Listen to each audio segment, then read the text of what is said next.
बिस्मिल्लाहिर्रहमानिर्रहीम, अस्सलाम वालेकुम। Welcome back students.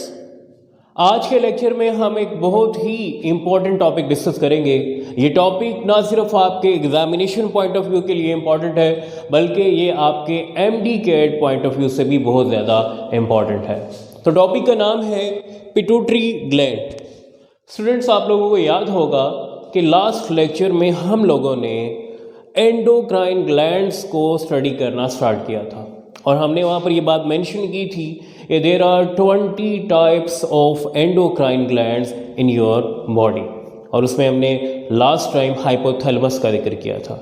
आज हम एक और एंडोक्राइन ग्लैंड के बारे में स्टडी करने जा रहे हैं जिसका नाम क्या है, पिट्यूटरी ग्लैंड। तो स्टूडेंट, पिट्यूटरी ग्लैंड को मज़ीद डिस्कस करने से पहले हम लोग सबसे पहले नंबर पे इसकी लोकेशन देखेंगे कि ये हमारी बॉडी में किस जगह पर मौजूद है। अगर हम लोकेशन की बात करें तो ये मैंने एक ह्यूमन ब्रेन का डायग्राम स्केच किया है। यहाँ देखिएगा कि यहाँ पर एक पार्ट ह्यूमन का मैंने मेंशन किया है, थैलेमस। थैलेमस के बिल्कुल साथ यहाँ पर क्या चीज़ मौजूद है, हाइपोथैलेमस। और ये जो पिट्यूटरी ग्लैंड है ये अटैच होता है किसके साथ, हाइपोथैलेमस के साथ। सो ये लोकेशन आप लोगों को समझ आ गई है कि pituitary gland is attached with hypothalamus.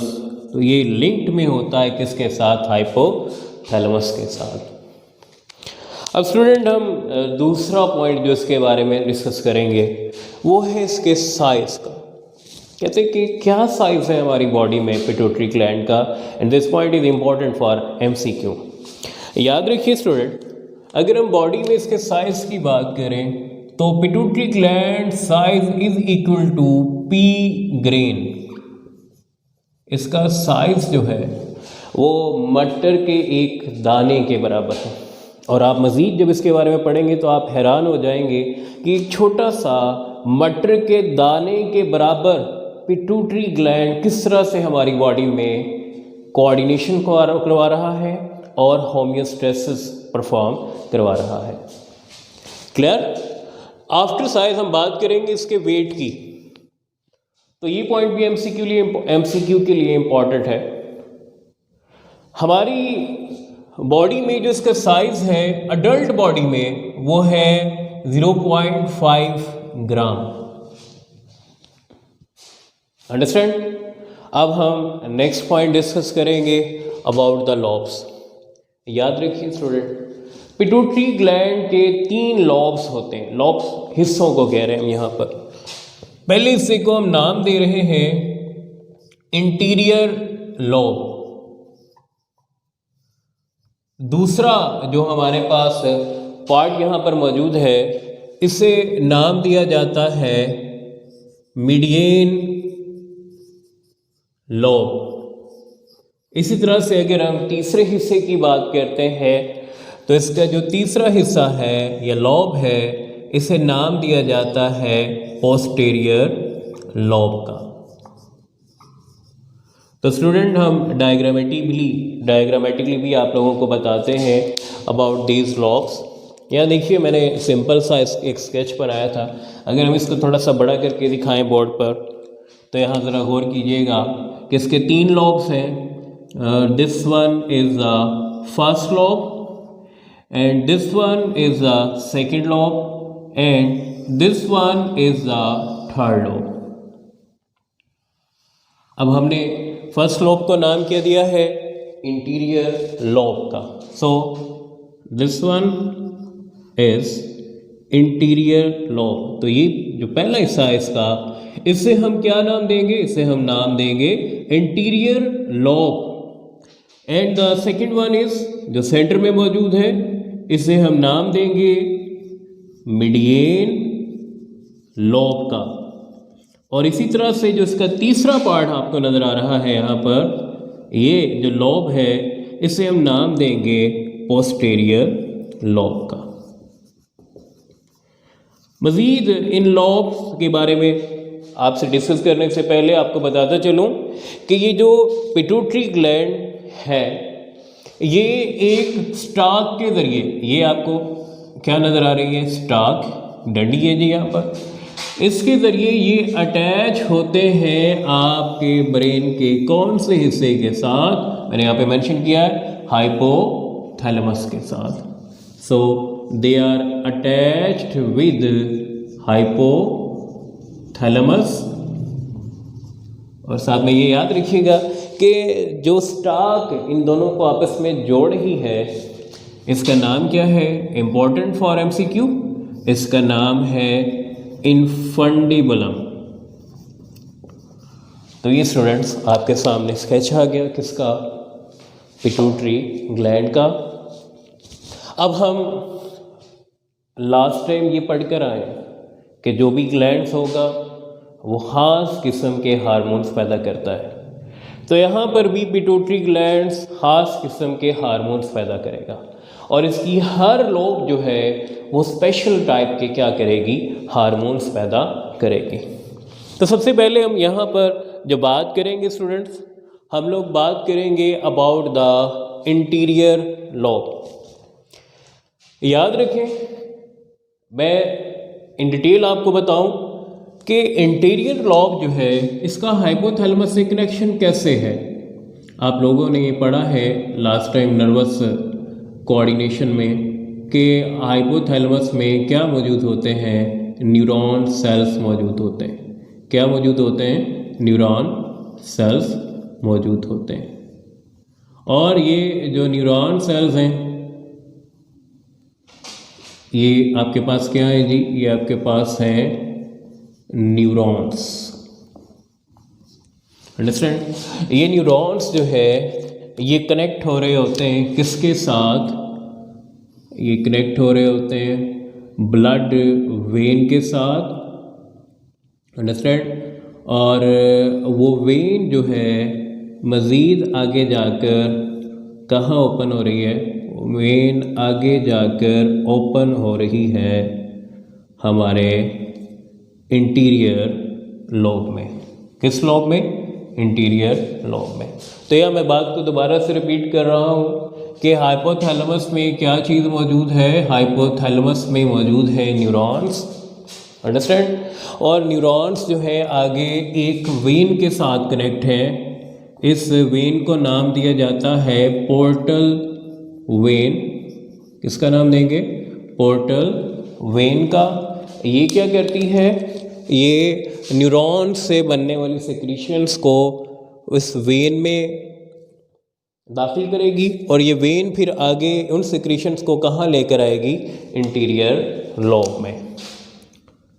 अब मज़ीद अगर हम बात करें इंटीरियर लोब की तो स्टूडेंट याद रखिएगा कि इंटीरियर लोब को आप लोग मास्टर लोब भी कहते हैं। मास्टर लोब या इसे आप मास्टर ग्लैंड का नाम भी दे सकते हैं। इसे मास्टर लोब या मास्टर ग्लैंड का नाम क्यों दिया जा रहा है, एक्चुअली ये बात ध्यान में रखिएगा क्योंकि ये इस तरह के केमिकल्स या इस तरह के हार्मोन्स बनाता है, या गौर कीजिएगा ये क्या बना रहा है, हार्मोन्स। और इन हार्मोन्स को आप नाम देते हैं कौन से हार्मोन्स का, ट्रॉपिक हार्मोन्स का।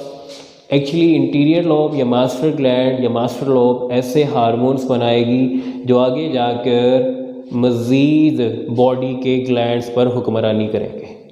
लिहाजा इंटीरियर लोब या master gland tropic hormones produce करते हैं और ये हार्मोन्स जो हैं आगे जाकर बॉडी के मुख्तलिफ ग्लैंड्स की हार्मोन सिक्रीशंस को क्या करेंगे, कंट्रोल करेंगे।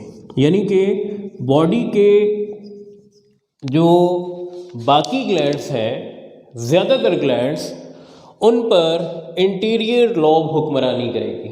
ये उन्हें ऑर्डर करेगी कि आपने इस वक्त काम करना है या इस वक्त काम नहीं करना। डेट्स वाई इसे इंटीरियर लोब या इंटीरियर लोब को दूसरा नाम क्या दिया जाता है, मास्टर ग्लैंड का, क्योंकि ये ट्रॉपिक हार्मोन्स प्रोड्यूस करते हैं। ट्रॉपिक हार्मोन्स बॉडी में अगले इम्पॉर्टेंट जो ग्लैंड्स हैं उनकी हार्मोन सेक्रेशंस को क्या करते हैं, कंट्रोल करते हैं। मज़ीद स्टूडेंट्स अगर हम बात करें तो हम मज़ीद बाकी लॉब्स की तरफ जाने से पहले इंटीरियर लॉब्स के अंदर पैदा होने वाले हार्मोन्स के बारे में इन डिटेल स्टडी करेंगे।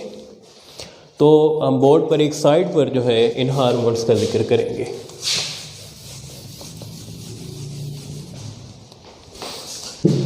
सो नंबर 1 पे हम इंटीरियर लॉब के बारे में स्टडी कर रहे हैं। इंटीरियर लॉब, और इसमें हमने क्या चीज़ इन डिटेल देखनी है, अबाउट द हार्मोन्स, जो कि यहाँ पर क्या होते हैं, प्रोड्यूस होते हैं।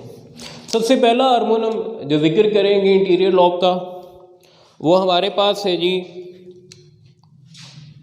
STH।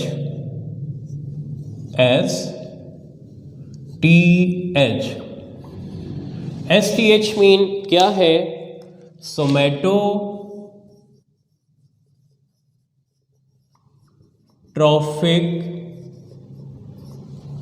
हार्मोन। सोमैटोट्रॉफिक हार्मोन तो आपके इंटीरियर लोब में सोमैटोट्रॉफिक हार्मोन्स प्रोड्यूस होते हैं। ये कैसे प्रोड्यूस होंगे, याद रखिए स्टूडेंट कि इंटीरियर लॉब्स में यहाँ पर मौजूद क्या होते हैं, ख़ास किस्म के सेल्स। ख़ास किस्म के क्या मौजूद होते हैं, सेल्स। कहते कि आपका हाइपोथैलेमस इन न्यूरॉन्स और फिर पोर्टल वेन के ज़रिए केमिकल्स रिलीज़ करेगा। उन केमिकल्स को नाम दिया जाता है, किसका नाम देंगे, SRF का, यानी कि सोमैटोट्रॉफिन रिलीजिंग फैक्टर।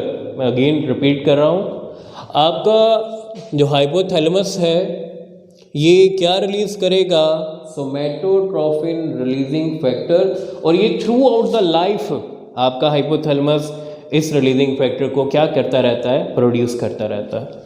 ये हाइपोथैलेमस से सोमैटोट्रॉफिन रिलीजिंग फैक्टर जो है वो कहाँ पर आएंगे, वो आएंगे पोर्टल वेन के ज़रिए आपके इंटीरियर लॉब में, और इंटीरियर लॉब में मौजूद सेल्स को स्टिमुलेट करेंगे, और स्टिमुलेशन के बाद इंटीरियर लॉब में कौन सा हार्मोन प्रोड्यूस होगा, STH, जिसे हमने क्या लिखा है, सोमैटोट्रॉफिक हार्मोन। अंडरस्टैंड। अब हम ज़रा देखेंगे कि जो सोमैटोट्रॉफिक हार्मोन है इसके आपकी बॉडी में क्या फंक्शंस हैं। तो यहाँ पर हम इन डिटेल देखेंगे about the functions of somatotrophic releasing factor या सोमैटोट्रॉफिक हार्मोन्स। स्टूडेंट्स अगर हम इनके फंक्शंस की बात करें तो सिंपली आपने याद रखना है कि बॉडी में ये दो बहुत ही अहम फंक्शंस परफॉर्म करता है। सबसे पहले नंबर पे अगर हम बात करें तो मेन फंक्शन जो इसका वो क्या है, बॉडी में क्या करवाना, ग्रोथ करवाना। जब बॉडी में ग्रोथ हो रही होती है तो ग्रोथ को मैक्सिमाइज करता है, तेज़ करता है। कौन तेज़ करता है, STH। And when growth stops in adult body, जब अडल्ट बॉडी में स्टॉप क्या हो जाती है, ग्रोथ जो है वो क्या हो जाती है, स्टॉप हो जाती है, उसके बाद ये हार्मोन एक और काम करेगा, ये क्या प्रोड्यूस करना शुरू कर देगा, प्रोटीन्स। और ये प्रोटीन्स बॉडी में अपने मुख्तलिफ जो है वो काम करेंगे। अंडरस्टैंड। तो अब फंक्शंस के बाद हम थोड़ा सा डिस्कस करेंगे about the abnormalities. Let's suppose कि आपका ये जो हार्मोन है एक लिमिट से ज़्यादा मिकदार में प्रोड्यूस हो जाए या एक लिमिट से कम मिकदार में प्रोड्यूस हो, तो क्या इसका कोई नुकसान होगा, ये बात हम यहाँ पर इन डिटेल देखेंगे। देखिए स्टूडेंट, पहला केस देखेंगे, अगर ये हार्मोन कितनी क्वांटिटी में, एक्सेस अमाउंट में बॉडी में क्या हो जाए, पैदा हो जाए, तो याद रखिएगा कि ये एक डिजीज़ काज करता है। एक्सेस अमाउंट में ये क्या काज करता है, एक डिजीज़ काज करता है जिसका नाम क्या है, जिग्नाटिज्म। इसका नाम क्या है, जिग्नाटिज्म। आम अल्फाज में इस बीमारी को हम क्या नाम देंगे, इसमें जो पर्सन होगा वो द्योहेकल यानी कि बहुत बड़े कदोकामत का होगा, उसके हाथ पाँव और उसकी जो हाइट है वो एक नॉर्मल इंसान से बहुत ज़्यादा होगी। और जस्ट एंड जस्ट उसमें ये अब नॉर्मलिटी किस वजह से आई है कि उसकी बॉडी में STH जो है यानी कि सोमैटोट्रोपिक हार्मोन जो है ज़रूरत से ज़्यादा क्या हो गया था, प्रोड्यूस हो गया था। और ये कब हुआ, ड्यूरिंग अर्ली डेवलपमेंट, जब उसकी क्या हो रही थी, ग्रोथ हो रही थी। नंबर 2 पे अगर इस हार्मोन की हमारी बॉडी में क्या हो जाए, डेफिशिएंसी हो जाए, कमी हो जाए, तो कहते फिर ये कौन सी डिजीज़ काज करेंगे। याद रखिए स्टूडेंट कि फिर एक डिजीज़ जो है यहाँ पर पैदा होती है जिसे आम ज़बान में नाम दिया जाता है ड्वार्फिज्म का। ड्वार्फिज्म का मतलब क्या होता है, बोना। आपने अक्सर ऐसे इंसान देखे होंगे, ख़ासतौर पर सर्कस में आपने इस तरह के इंसान देखे होंगे जिनकी हाइट बहुत ही कम होती है और उनके हाथ पाँव भी बहुत छोटे छोटे होते हैं, ठीक है, जिसे आम ज़बान में आप लोग कोडू भी कहते हैं। तो उसमें क्या होता है कि उसकी एक वजह यह है कि उनमें STH जब उनकी इनिशियल ग्रोथ हो रही थी तो उस तरह उनकी बॉडी में STH एक लिमिट क्वांटिटी से कम मिकदार में बना, जिसकी वजह से उनमें ये डिजीज़ पैदा हुई। तो स्टूडेंट ये देखिए, हमने अभी हमारे इंटीरियर लॉब का पहला हार्मोन डिस्कस किया है। अब हम बात करेंगे इंटीरियर लॉब में दूसरे हार्मोन की, जिसका नाम क्या है, जिसका नाम है हमारे पास TSH।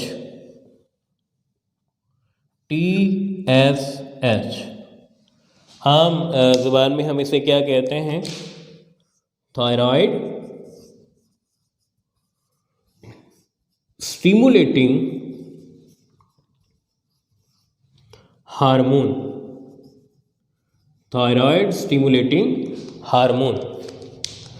तो स्टूडेंट्स अगर हम थायराइड स्टिमुलेटिंग हार्मोन की बात करें तो ये हार्मोन भी STH की तरह आपके किस पिट्यूटरी ग्लैंड के किस लॉब में प्रोड्यूस हो रहा है, इंटीरियर लॉब में।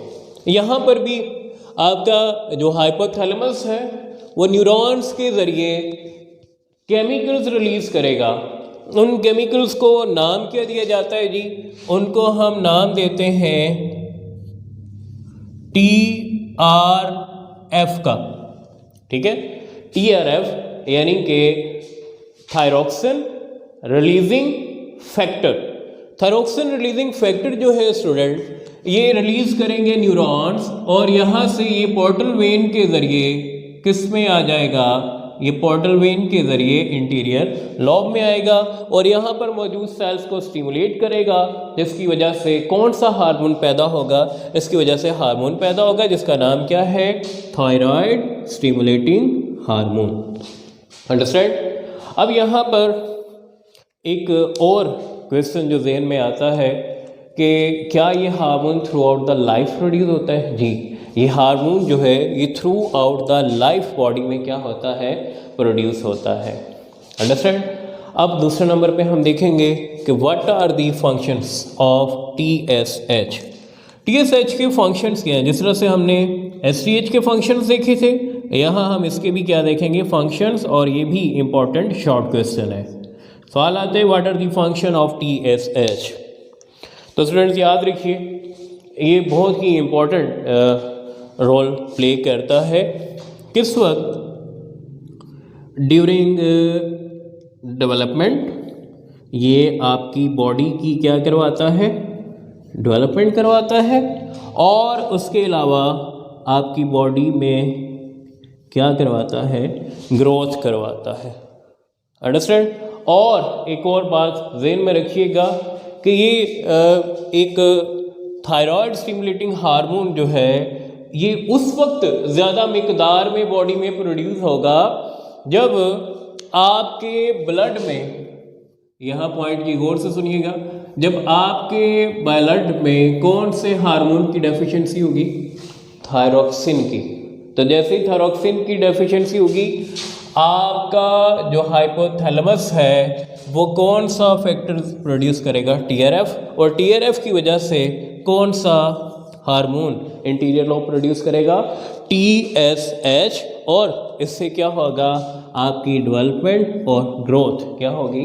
तेज़ी से परफॉर्म होगी। अंडरस्टैंड? अभी दो हार्मोन हम पढ़ चुके हैं। मज़ीद अगर हम बात करें तो हमारे पास यहाँ एक और हार्मोन का जिक्र किया गया है जिसका नाम है ACTH। तो हम तीसरे हार्मोन की तरफ आते हैं।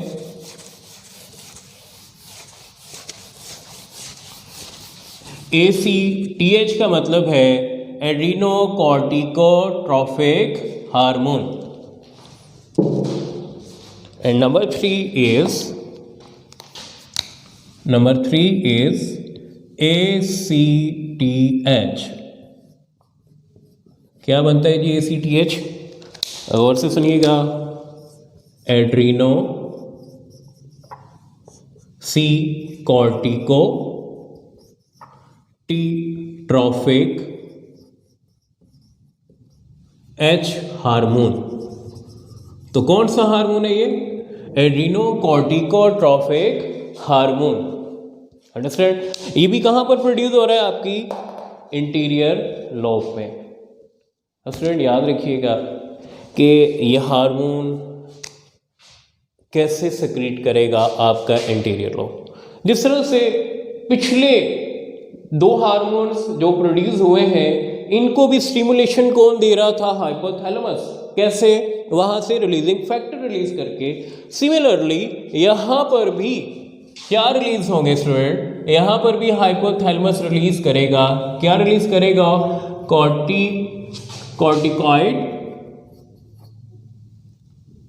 Corticoid releasing factor. अंडरस्टैंड? तो कौन से फैक्टर रिलीज हो रहे हैं? CRF, corticoid releasing factor. और कॉर्टिकॉइड रिलीजिंग फैक्टर कहाँ प्रोड्यूस होंगे? न्यूरॉन में। और ये पोर्टल वेन के जरिए कहाँ आएंगे? इंटीरियर लोब में। इंटीरियर लोब फिर यहाँ पर मौजूद जो इसके सेल्स हैं, ये कौन सा हार्मोन प्रोड्यूस करेंगे? ये प्रोड्यूस करेंगे एड्रीनोकॉर्टिकोट्रोफिक हार्मोन। ठीक है स्टूडेंट? अब यहाँ पर एक और क्वेश्चन भी आपको बताता चलो कि आपका जो हाइपोथैलेमस है ये CRF को कब प्रोड्यूस करता है? क्योंकि हमने ये तो बता दिया है कि हाइपोथैलेमस CRF को प्रोड्यूस करेगा, वो इंटीरियर लोब में आएगा। और इंटीरियर लोब क्या प्रोड्यूस करेगी? ACTH। तो सवाल यहाँ पर ये भी है कि कॉर्टिकॉइड रिलीजिंग फैक्टर हाइपोथैलेमस किस वक्त रिलीज करेगा? याद रखिए स्टूडेंट, इसको ये रिलीज करेगा जब दो कंडीशन है यहाँ पर जी। जब आपके ब्लड में स्टीरॉयड लेवल क्या हो जाएगा? कम हो जाएगा। या फिर आप किस में होंगे? बहुत ज़्यादा स्ट्रेस में होंगे। तब आपका हाइपोथैलेमस CRF प्रोड्यूस करेगा और ये CRF इंटीरियर लोब में जाकर सेल्स को स्टिमुलेट करेगा और सेल्स कौन सा हार्मोन प्रोड्यूस करेंगे? ACTH। अंडरस्टैंड? अब मज़ीद अगर हम बात करें तो स्टूडेंट याद रखिए कि ये जो ACTH है ये हमारी बॉडी में बहुत अहम किरदार अदा करता है। अगर हम इसकी बात करें तो ये एड्रीनल फंक्शंस जो है उनको नॉर्मल रेगुलेट रखने में क्या करता है? मदद करता है। एड्रीनल फंक्शंस कौन से? एक्चुअली आपकी बॉडी में एक एड्रीनल ग्लैंड भी है। जिस तरह से मैंने पहले कहा कि ये जो आपके इंटीरियर लोब है ये कुछ इस तरह के हार्मोन्स प्रोड्यूस कर रहे हैं जो आगे बॉडी के ग्लैंड्स को क्या करते हैं? कंट्रोल करते हैं। तो ये जो ACTH है ये भी तो मास्टर ग्लैंड ही प्रोड्यूस कर रहा है। तो ये भी एड्रीनल फंक्शंस को, एड्रीनल ग्लैंड में जाकर एड्रीनल फंक्शंस को क्या करेगा? कंट्रोल करेगा। सवाल अब जहन में आता है what are adrenal function? Student, आपकी बॉडी में जो होमियोस्टेसिस है इसको मेंटेन रखता है एड्रीनल ग्लैंड, और एड्रीनल ग्लैंड को कौन रेगुलेट रखता है? ACTH। अंडरस्टैंड? उसके बाद नेक्स्ट हम इंटीरियर लॉब का आखिरी हार्मोन डिस्कस करेंगे, जिसका नाम क्या है? जिसका नाम है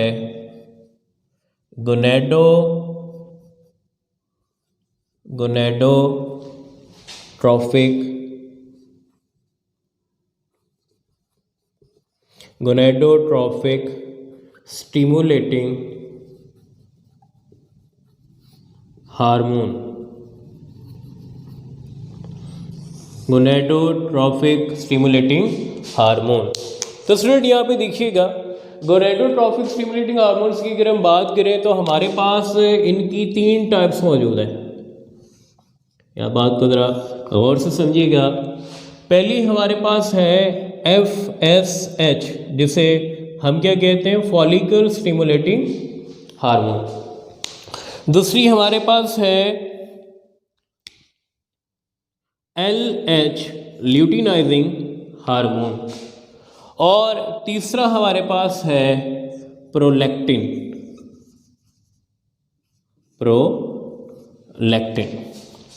अब स्टूडेंट्स यहाँ पे ये बात ध्यान में रखिएगा कि FSH, LH और प्रोलैक्टिन, हम इसका फंक्शन देखते हैं पहले फीमेल की बॉडी में कि क्या काम करता है। फीमेल में आपने मेंस्ट्रुअल साइकिल सुना होगा, जिसमें क्या होता है कि फीमेल की बॉडी में जो है एग रिलीज होता है पीरियोडिक वे में। लेट्स सपोज कि ये फीमेल की बॉडी में क्या है? एग है। इसके बाहर जो कवरिंग है इसे नाम क्या देंगे? फॉलिकल का। तो अब याद रखिए कि फॉलिकल सबसे पहले मैच्योर होगा और फॉलिकल के अंदर इसका एग भी क्या करता जाएगा? साथ साथ डेवलप करता जाएगा। अब ये जो FSH है, जिसका नाम क्या है? फॉलिकल स्टिमुलेटिंग हार्मोन, ये क्या काम करेगा? ये फॉलिकल को मैच्योर करेगा। फॉलिकल को क्या करेगा? मैच्योर करेगा। और दूसरे नंबर पे हमारे पास जो हार्मोन है वो कौन सा है? LH, जिसे हम क्या कह रहे हैं? Luteinizing hormone. अब ये जो LH है, ये फॉलिकल को मैच्योर होने के बाद फॉलिकल को रप्चर करेगा और एग को इस फॉलिकल से आज़ाद करवा देगा, यानी कि इस कवरिंग से बाहर निकलवा देगा। और इसका नाम क्या है? इस स्टेप को बोला जाता है ओव्यूलेशन। क्या बोलते हैं इसे? ओव्यूलेशन। और ओव्यूलेशन और फॉलिकल का रप्चर करवाने में कौन इन्वॉल्व है? Luteinizing hormone. अंडरस्टैंड? और एक और बात कि ये फिर जब रप्चर हो जाता है तो ये जो फॉलिकल होता है, ये फॉलिकल जो है ये मज़ीद कन्वर्ट हो जाता है एक ग्लैंडुलर स्ट्रक्चर में, जिसे क्या नाम दिया जाता है? कार्पस ल्यूटियम का, जो कि येलोइश ग्लैंडुलर स्ट्रक्चर है। इस कार्पस ल्यूटियम को मेंटेन करके रखता है और इसको ईजी फंक्शन परफॉर्म करने में मदद करता है कौन? LH। अंडरस्टैंड? तो पहला FSH है गोनेडोट्रोफिक रिलीजिंग हार्मोन में या स्टिमुलेटिंग हार्मोन में, जिसका काम क्या है? फॉलिकल को मैच्योर करवाना। LH का काम क्या है? ओव्यूलेशन करवाना, यानी कि फॉलिकल का रप्चर करवा कर एग को बाहर निकलवाना। और जो रप्चर्ड फॉलिकल है उसको किस में कन्वर्ट करवा के मेंटेन रखना? कार्पस ल्यूटियम में। अब जो लास्ट हमारे पास हार्मोन है गोनेडोट्रोफिक रिलीज हार्मोन, ये है बेटा प्रोलैक्टिन। और ये फीमेल की बॉडी में क्या काम करता है? ये मिल्क प्रोडक्शन करवाता है। क्या करवाता है? Milk production. तो स्टूडेंट्स, ये थे हमारे पास हार्मोन्स जो कि पिट्यूटरी ग्लैंड का कौन सा लॉब प्रोड्यूस कर रहा था? Interior lobe. हमने इन डिटेल इनके रिलीजिंग पढ़ी, इनके फंक्शंस पढ़े, इनकी अबनॉर्मेलिटी पढ़ी।